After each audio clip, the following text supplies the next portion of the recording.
Paris était vraiment magique hier soir. Les Parisiens ont surclassé Benfica 3-0, signant ainsi leur deuxième victoire en autant de matchs en Ligue des Champions. En une demi-heure, les Parisiens avaient marqué 3 fois. À la manœuvre, Ibrahimovic, auteur d'un doublé, et Marquinhos. Ibrahimovic, homme du match hier soir.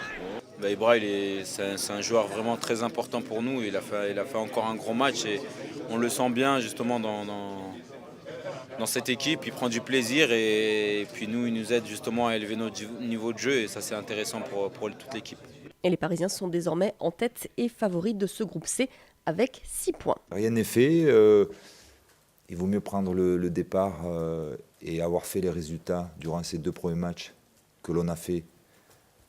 C'est une certitude, mais ne pas croire que ça y est, après les 2 premiers matchs, Paris va se qualifier, Paris va terminer facilement premier de son groupe. Il va falloir jouer les matchs, il va falloir prendre les points.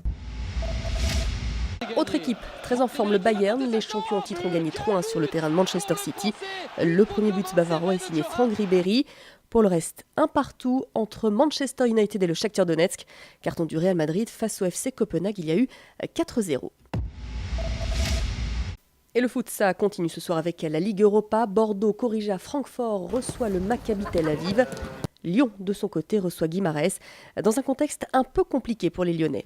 En ce moment, on a tous conscience qu'on n'est pas au niveau où on a pu être, ne serait-ce qu'en début de saison. J'espère que demain, les joueurs qui auront la chance de jouer ce match de Coupe d'Europe, c'est pas banal aujourd'hui en France de jouer un match de Coupe d'Europe, même de Ligue Europa, la saisiront complètement, tout simplement. Autre rendez-vous cet après-midi, mais avec l'équipe de France. Didier Deschamps livre sa liste de joueurs pour les matchs contre l'Australie.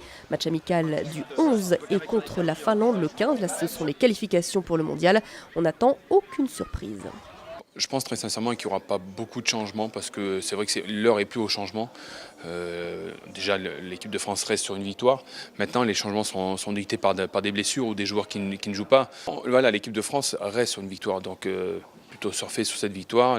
Ça doit amener une cohésion aussi au groupe et une certaine sécurité, en tout cas un vrai moral d'acier.